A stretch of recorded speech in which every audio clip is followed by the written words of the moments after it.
हमारे पास रिजल्ट है। मुझे सचमुच दुख है इस बात का। आपके सिर में ट्यूमर है, ये पहले से ही लास्ट स्टेज में है और कैंसर की कोशिकाएं अंदर ही अंदर और ज्यादा फैल रही हैं।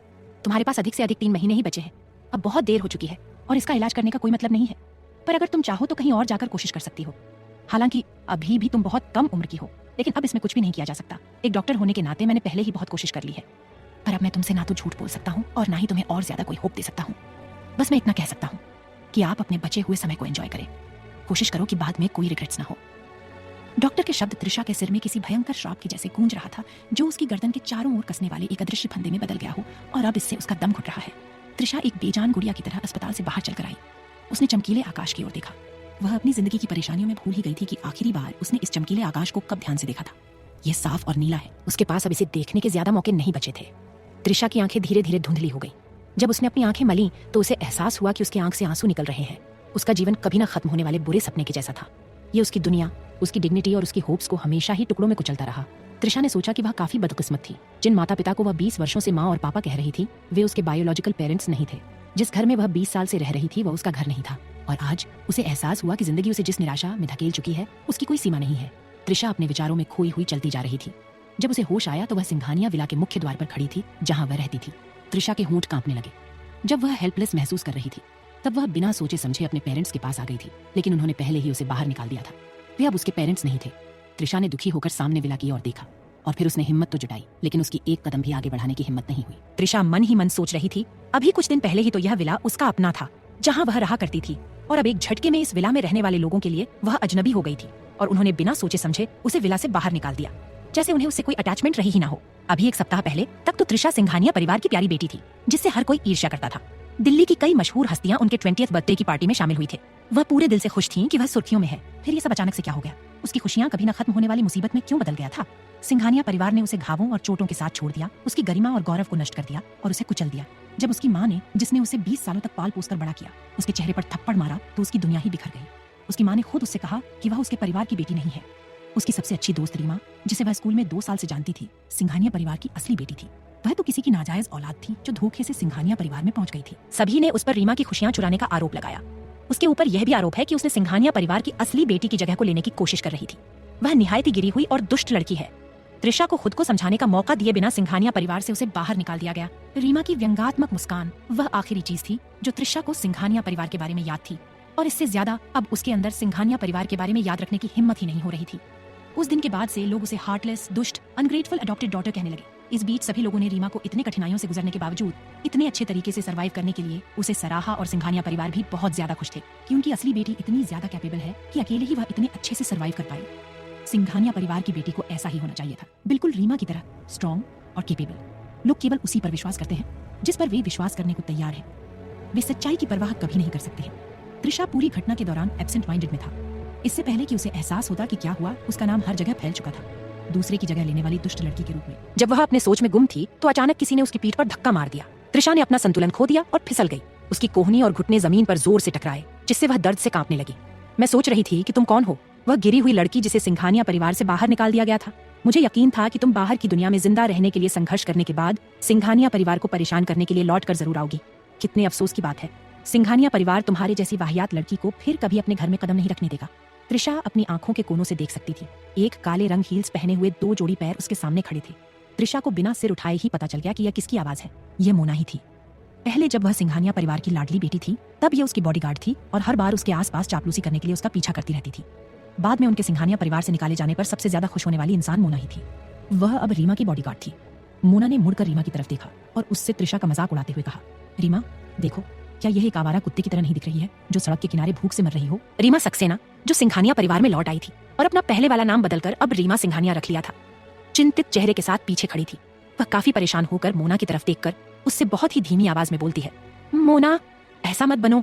भले ही त्रिशा ने मेरे साथ बहुत ही बुरा व्यवहार किया है, लेकिन वह अभी भी मेरी दोस्त है। त्रिशा ने मेरे साथ पहले कैसा भी व्यवहार किया हो, मुझे फर्क नहीं पड़ता, लेकिन मैं उसे दर्द में नहीं देख सकती हूँ। प्लीज तुम उसके साथ ऐसा कुछ मत करो। हालांकि रीमा अपने शब्दों से त्रिशा के लिए बहुत ज्यादा दुखी और चिंतित दिखाई दे रही थी, लेकिन उसके चेहरे के एक्सप्रेशन उसके कहे गए शब्दों से मेल नहीं खा रहे थे।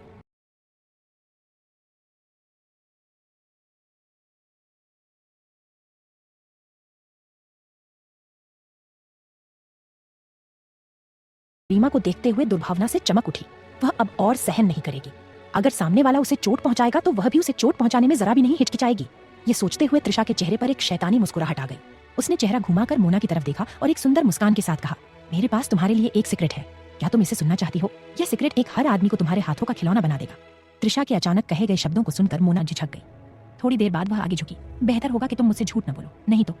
त्रिशा के पीले होंठ एक चालाक मुस्कान में बदल गए। उसने सोचा, मैं पहले ही मर रही हूँ तो मैं तुमसे क्यों डरूंगी, अब और पीछे हटने का क्या मतलब है? त्रिशा ने फुसफुसाते हुए कहा, मैं तुम्हें बता दूं। इतना कहने के बाद त्रिशा ने अचानक से मोना का सिर पकड़ लिया और उसे बहुत जोर से बगल की दीवार पर दे मारा। एक तेज चीख आसमान में गूंज उठी। मोना ने अपनी नाक ढक ली क्योंकि उसके नाक पर काफी जोर से लगा था और वहां से काफी खून बहने लगा था। त्रिशा डेविलिश तरीके से मुस्कुराते हुए अपने मोती जैसे दांत दिखाए। वह जोर से हंसी, मानो वह पजेस्ड हो गई हो। उसकी हंसी ने मोना की रीढ़ की हड्डी तक में ठंडक पहुंचा दी थी। त्रिशा ने अपने चेहरे पर कुटिल मुस्कान दिए हुए मोना से कहा, आज मेरा मूड ठीक नहीं है। मेरा मन आज सुबह से ही ब्लड देखने का कर रहा था और सडनली तुम सामने आ गए। इस काइंड ऑफर के लिए मुझे तुम्हें जरूर ही थैंक यू कहना चाहिए। मोना दर्द से लगभग बेहोश होने की कगार पर आ गई थी। वह अपनी नाक को पकड़े हुए पीछे खड़े बॉडीगार्ड को देखकर दर्द से चिल्लाई, तुम सब किसका इंतजार कर रहे हो? उसे पकड़ो, उसे मारो, इसे तब तक मारो जब तक उसके मुंह से खून ना निकल आए। तुम सब खड़े खड़े उसकी बकवास क्यों सुन रहे हो? मोना की नाक का हाल कुछ ऐसे हो गया था कि वह प्लास्टिक सर्जरी से भी ठीक नहीं होगा। त्रिशा के जोरदार हेडशॉट से वह तुरंत ही गिर गई थी। मोना के पीछे खड़े कुछ लोग तुरंत हरकत में आ गए और वो त्रिशा के बाल खींचने के लिए आगे बढ़े। उसकी बाहें पकड़ लीं और उसे जमीन पर पटक दिया। उनमें से कुछ ने उसके पेट पर लात भी मारी।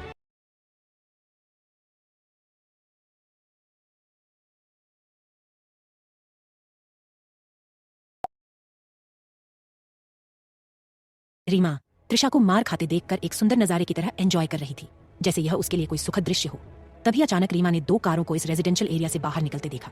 उसने तुरंत पहली कार का रजिस्ट्रेशन नंबर पहचान लिया। रीमा ने जल्दी से अपने एक्सप्रेशंस को चेंज किया और वह चिल्लाई, प्लीज रुक जाओ। वो आगे बढ़ी और उन लड़कियों को खींच लिया जो त्रिशा को मार रही थी। वो त्रिशा के सामने खड़ी हो गई और बोली, आप उसके साथ ऐसा व्यवहार कैसे कर सकते हैं? त्रिशा का स्वभाव शायद बुरा हो सकता है, लेकिन मुझे पता है कि वह अंदर से काइंड है। वह बिल्कुल भी बुरी नहीं है। अगर तुम लोग इसे इस तरह से धमकाते रहे तो मुझे आप लोगों पर कोई ना कोई एक्शन लेना होगा। ये कहते हुए रीमा बनावटी गुस्से में आ गई थी। रीमा, तुम बहुत अच्छी हो। इसने तुम्हें मारने की भी कोशिश की है। इसकी तरह की विच के साथ इतने अच्छे से पेश आने की कोई जरूरत नहीं है। चुप रहो। तुमने ऐसा कहने की भी हिम्मत कैसे की? भले ही उसने कुछ बुरा काम किया हो, फिर भी वह मेरी सबसे अच्छी दोस्त है। रीमा ने तुरंत झुककर चिंतित आवाज से पूछा, त्रिशा क्या तुम ठीक हो?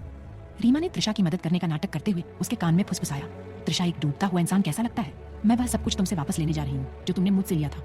अब से तुम मेरे पैरों के नीचे हमेशा ही कुचली जाओगी। ओह वैसे क्या तुम सीक्रेटली राहुल से प्यार नहीं करती हो? ये बहुत अच्छा है। मैं भी उसे पसंद करती हूँ। मैंने कल रात रायजादा परिवार के साथ डिनर किया। राहुल भी मेरे प्रति काफी काइंड था। उसने डिनर में भी मेरी मदद की और मुझे लगता है कि उसके माता पिता भी मुझे पसंद करते हैं।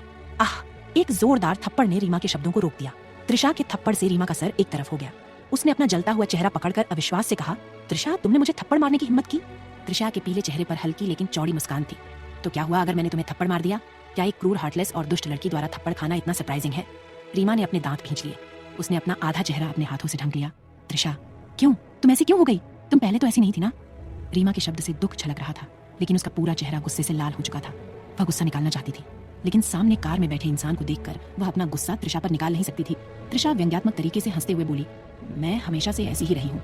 रीमा, यह देखते हुए कि तुम पहले से ही कितनी मासूम और दयालु हो और मेरे बारे में काफी अच्छे तरीके से जानती हो, तो तुम्हें मेरे जैसी दुष्ट लड़की से परेशान नहीं होगी। इसलिए अगर मैं आपको फिर से थप्पड़ मारूं तो आपको कोई आपत्ति नहीं होगी, है ना? त्रिशा ने इसके बारे में सोचा था। अपने पालन पोषण के लिए वह केवल सिंघानिया परिवार की कर्जदार थी, लेकिन वह रीमा की कर्जदार क्यों हो? उसने उसके लिए क्या किया है? शिवाय धोखे के उसे रीमा से कुछ नहीं मिला है। स्कूल में वह पूरे दिल से रीमा को अपना दोस्त मानती थी। उसने उसके साथ कभी कुछ गलत नहीं किया। जन्मदिन की पार्टी के दौरान रीमा ने उसे बताया कि उसे सिर दर्द हो रहा है, इसलिए त्रिशा ने उसे अपने कमरे में आराम करने दिया। लेकिन उसे नहीं पता था कि यह सिर्फ रीमा की एक चाल थी, एक नाटक जिसमें वह बुरी तरीके से फंसने वाली है। कुछ ही समय बाद उसे कुछ भी पता चलने से पहले ही सिंघानिया परिवार से उसे बाहर निकाल दिया गया। उसे तो पता भी नहीं चला कि आखिर हुआ क्या था। साफ तौर पर लोगों ने मान लिया था कि त्रिशा पहले से ही जानती थी कि रीमा सिंघानिया परिवार की असली बेटी थी। इसलिए जब रीमा त्रिशा के कमरे में आराम कर रही थी तो उसने अपने कमरे में कोयला जलाकर उसमें कुछ केमिकल मिलाकर कमरे में फैला दिया और रीमा की हत्या करने के इरादे से उसे उसी कमरे में बंद कर दिया। जाहिर सी बात थी, अगर सबको पता चल जाता कि रीमा सिंघानिया परिवार की असली बेटी थी तो वह त्रिशा को सिंघानिया परिवार से निकालकर रीमा को अपने पास रख लेते, और इसी बात का त्रिशा को डर था, इसलिए उसने रीमा को मारने का प्लान बनाया। त्रिशा इस न्यूज से बुरी तरीके से शॉक्ड हो चुकी थी। आखिर कौन किसी को अपने ही बेडरूम में मारने की कोशिश करेगा, और उसके पास मौजूद सभी ऑप्शंस में से वह कोयला जलाने का ऑप्शन क्यों चुनेगी? उन्होंने उसे इतना बेवकूफ समझा था। दुर्भाग्य से इससे कोई फर्क नहीं पड़ता कि यह कितना मूर्खतापूर्ण लगता है, लोग फिर भी इस पर विश्वास करने को तैयार थे। कुछ लड़कियां विला के एंट्रेंस को ब्लॉक कर रही थी, जिससे सामने से आ रही कार का भी रास्ता ब्लॉक हो गया। तुरंत कार की खिड़की नीचे खिसकने लगी और वहां खड़े लोगों ने कार में बैठे आदमियों में से एक आदमी को यह कहते हुए सुना, तुम लोग यहाँ रास्ता क्यों रोक कर खड़े हुए हो? भीड़ में से एक लड़की ने तुरंत जवाब दिया, राहुल सर, त्रिशा एक पागल कुत्ते की तरह हो गई है। देखो उसने मोना और रीमा को कितनी बुरी तरह मारा है। त्रिशा के बाल बिखरे हुए थे और उसके कपड़े शायद खींचातानी की वजह से ढीले पड़ गए थे। उसकी शर्ट के 2 बटन गायब थे, जिससे उसके ऊपर की बॉडी का कुछ हिस्सा रिवील होने लगा था और उस हिस्से में बने जख्म भी साफ तौर पर दिखाई देने लगे थे। त्रिशा इस हालत में बहुत लाचार और दयनीय लग रही थी, लेकिन उसका चेहरा अभी भी उगते हुए सूरज की तरह दमक रहा था। उसके चेहरे पर तेज कहीं से भी कम नहीं हुआ था। वह इस हालत में भी खिले हुए गुलाब की तरह खूबसूरत लग रही थी। त्रिशा ने लड़की की बात सुनकर अपनी आंखें छोटी कर ली और फिर एक सरकास्टिक हंसी हंसते हुए बोली, तब तो तुम्हें डरना चाहिए कि कहीं यह पागल कुत्ता तुम्हें काटकर मार ना डाले। त्रिशा ने राहुल की ओर देखने की हिम्मत नहीं की। वह उसके लिए बिल्कुल उस चांद की तरह था जिसे हम दूर से देख तो सकते हैं, पर कभी भी उसके दिल तक नहीं पहुंच सकते। वह 10 साल तक सीक्रेट रूप से उससे प्यार करती है, लेकिन त्रिशा ने कभी उसके पास जाने की हिम्मत नहीं की। रायजादा परिवार का विला सिंघानिया परिवार के विला के कुछ दूर पर ही था। पास्ट में त्रिशा को अपने कमरे की खिड़की के पीछे खड़े होकर राहुल को उसकी कार में जाते हुए देखना अच्छा लगता था। राहुल की सिर्फ एक झलक पाने के लिए त्रिशा घंटों अपने कमरे की खिड़की पर इंतजार किया करती थी, लेकिन अब राहुल ने उसका सबसे बुरा रूप देख लिया था। त्रिशा को अचानक ऐसा महसूस हुआ जैसे उसके दिल में प्रकाश की जो आखिरी उम्मीद बची हुआ थी, वह अब डार्कनेस में बदल गई है।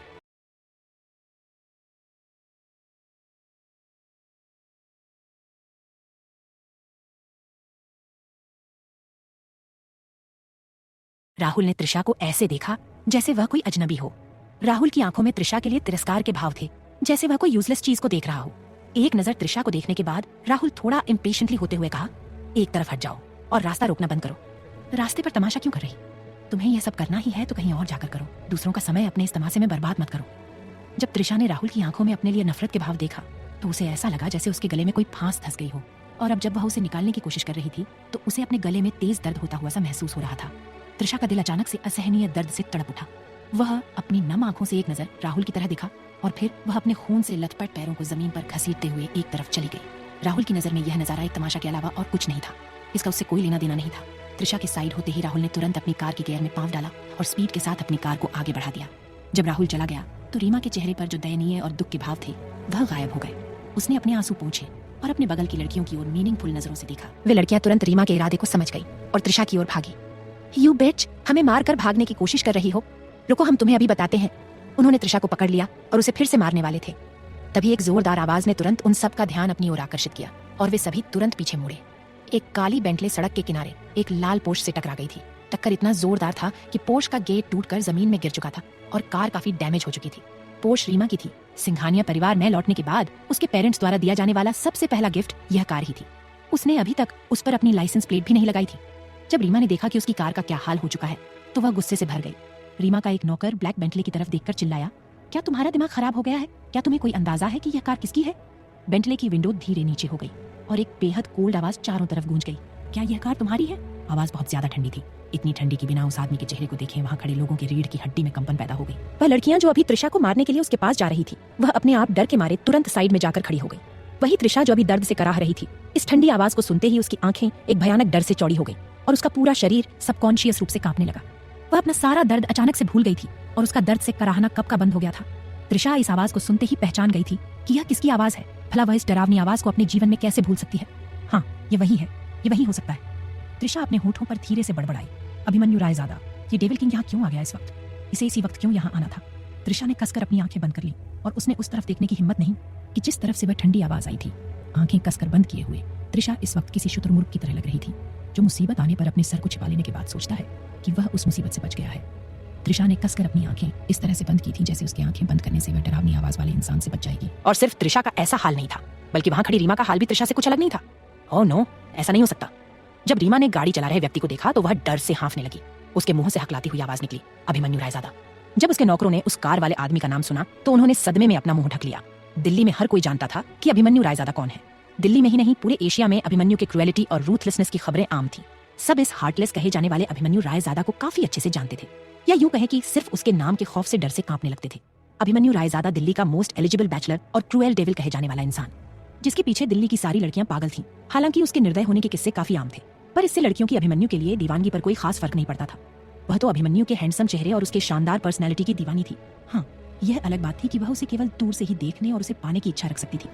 उसके पास जाने की हिम्मत कभी भी किसी भी लड़की की नहीं हुई, और जिसकी भी हुई वह दोबारा फिर कभी दिल्ली शहर में दिखाई भी नहीं दी। रायजादा परिवार का सबसे छोटा बेटा अभिमन्यु रायजादा, एक अट्रैक्टिव पर्सनैलिटी का मालिक, कसा हुआ शरीर जिससे उसके 6 पैक एब्स शर्ट के ऊपर से ही नजर आते थे, लेकिन चेहरे पर कोई एक्सप्रेशन नहीं।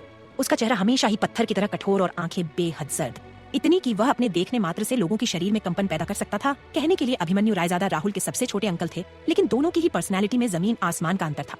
कहाँ राहुल मनमौजी और फ्लर्टी इंसान था, वही अभिमन्यु सख्त, क्रूएल और एरोगेंट इंसान था। राहुल कभी भी चीजों की परवाह नहीं करता था, वह वही करता था जो उसका मन करता था। पर अभिमन्यु की पर्सनैलिटी बहुत टॉक्सिक थी। दुनिया के लिए तो वह एक बिजनेस टाइकून रायजादा कॉर्पोरेशन का सीईओ था, लेकिन उसकी कुछ और भी हिडन आइडेंटिटी थी। कोई नहीं जानता था कि आखिर अभिमन्यु रायजादा करता क्या है, जो वह इतनी जल्दी सक्सेस की बुलंदियों पर पहुंच गया। क्योंकि बिजनेस तो वह भी करते थे, लेकिन उन्होंने इतने कम समय में उस ऊंचाई को नहीं छुआ था जहां इस वक्त अभिमन्यु खड़ा हुआ है।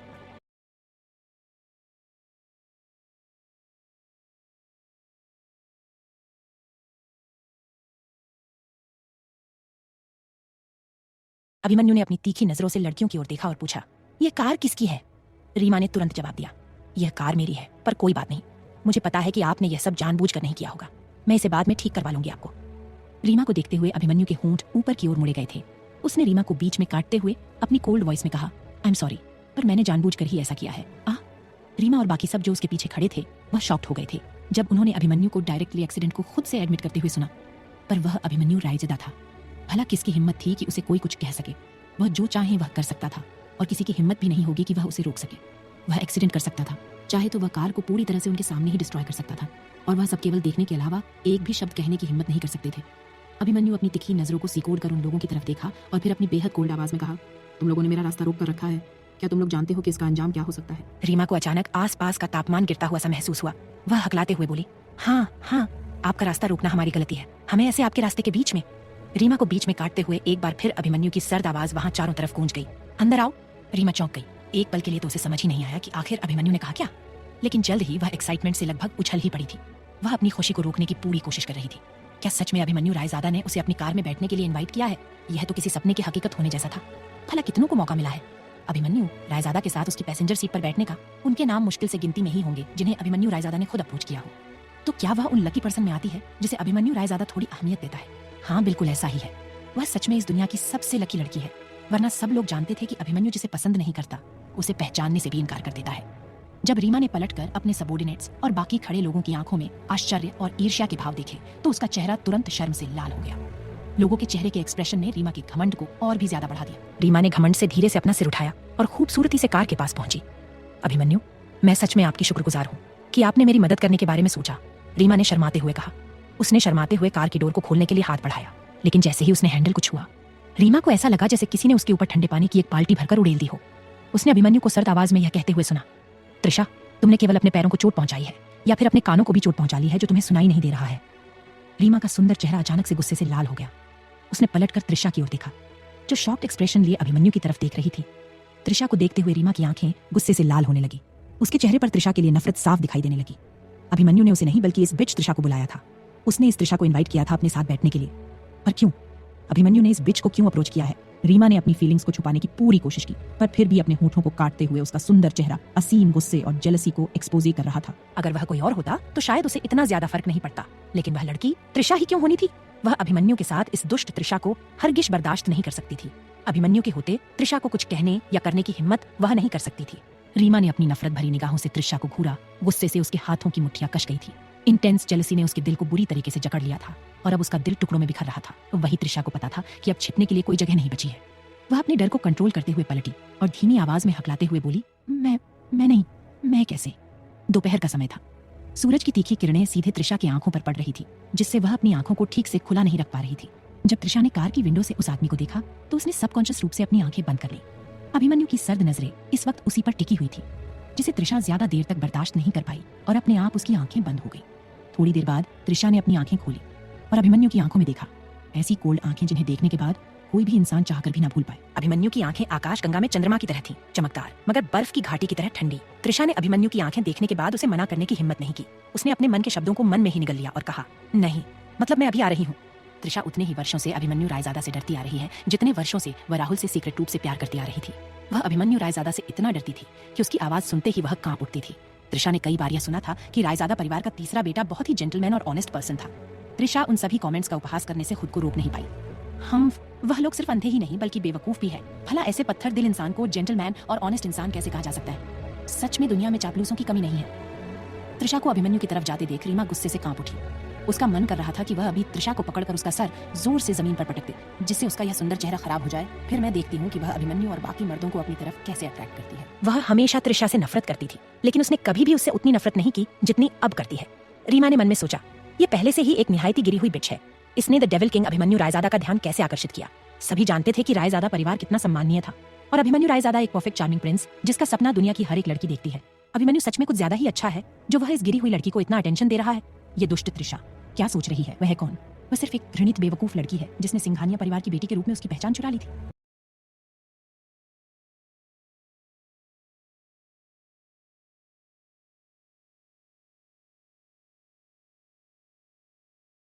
रीमा ने अपने दिल में जेलसी को दबाने की पूरी कोशिश की। उसने जबरदस्ती हल्की मुस्कान दी और अभिमन्यु की कार की तरफ जाती हुई त्रिशा को जल्दी से रोक लिया। कहा, त्रिशा, क्या तुम्हारे पैर दर्द कर रहे हैं? तुम्हें जरूर बहुत ज्यादा दर्द हो रहा होगा। आखिरकार तुम्हें इतनी चोट जो लगी है। त्रिशा ने गुस्से से रीमा की तरफ देखते हुए कहा, दिखावा करना बंद करो। मुझे तुम्हारी चिंता की कोई जरूरत नहीं है। तुम बस अपनी चिंता करो, उतना ही काफी होगा मेरे लिए। रीमा का चेहरा अचानक से दुख और पीड़ा से भर गया। उसकी आंखों में आंसू बह रहे थे और उसने अपने होंठ को काटा और डरते डरते त्रिशा की शर्ट को पकड़कर खींचा। उसने सिसकते हुए कहा, त्रिशा, ऐसा मत कहो। मैं जानती हूँ कि तुम बुरे इंसान नहीं हो। इन दिनों में तुम्हें बहुत दुख सहना पड़ा होगा। मुझे कुछ दिन और दो। मैं जल्द ही माँ और पापा को तुम्हें वापस ले जाने के लिए मना लूंगी। रीमा बिल्कुल अंतरा सिंघानिया यानी वह खुद की बायोलॉजिकल माँ की तरह दिखती थी। उनके चेहरे की कुछ अलग ही विशेषताएं थीं, स्पेशली उसकी आंखें। जब भी वह रोती तो हर पुरुष को उसे प्यार से दुलारने और चुप कराने की इच्छा होती। रीमा के अंदर आए इस अचानक से इस बदलाव से त्रिशा हैरान रह गई। त्रिशा ने मन ही मन सोचा, यह लड़की तो गिरगिट से भी कहीं ज्यादा तेज रंग बदलती है। वह पहले इतनी बेवकूफ क्यों थी? उसने इस लड़की को पहले क्यों नहीं पहचाना? पहले क्यों उसने इसे प्यारी और सौम्य लड़की समझा था? अब जब त्रिशा ने इसके बारे में सोचा तो उसे बस खुद के चेहरे पर थप्पड़ मारने की इच्छा हुई। क्या तब वह अंधी थी? किसी लड़की पर अंधा विश्वास करने के बजाय उसने किसी जरूरतमंद को अपनी आंखें दान क्यों नहीं की?